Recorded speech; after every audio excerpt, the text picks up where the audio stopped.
एक बार राजा को इच्छा हुई कि वो अपने राज्य के ब्राह्मण को श्रद्धा से भोजन करवाए।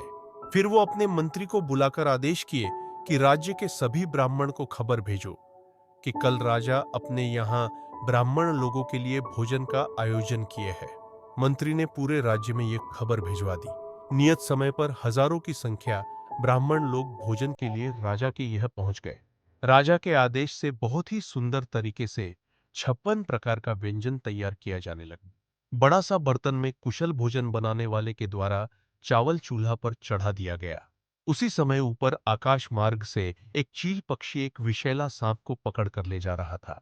सांप अपने बचने के लिए बार बार उस चील को डसने का प्रयास कर रहा था, और जब जब वह डसने का प्रयास करता, उसके मुख से विष निकलकर नीचे गिरता।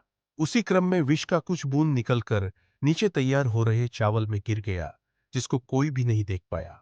फिर भोजन तैयार हुआ। श्रद्धापूर्वक ब्राह्मण लोगों को राजा अपने हाथ से भोजन परोसकर खिलाए। भोजन के उपरांत ही सभी ब्राह्मण की मृत्यु हो गई।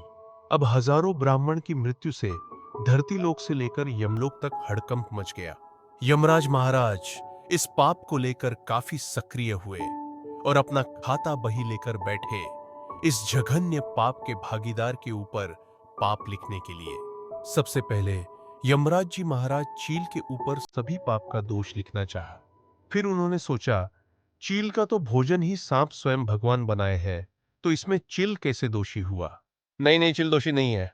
फिर दूसरा नाम सांप का आया, तो उन्होंने सोचा, सांप के तो प्राण संकट में थे और वो अपने बचने के लिए चील को काटने का प्रयत्न कर रहा था, और उसको क्या पता कि नीचे जमीन पर क्या बन रहा है।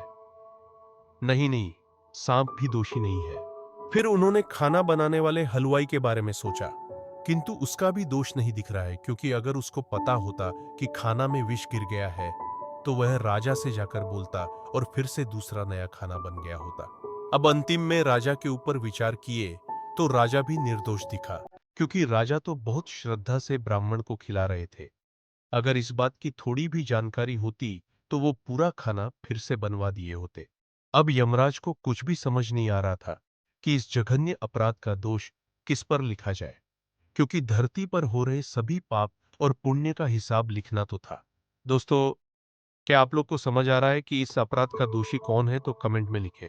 यदि नहीं आ रहा है, तो आप लोग इस चैनल को सब्सक्राइब और वीडियो को लाइक कीजिए।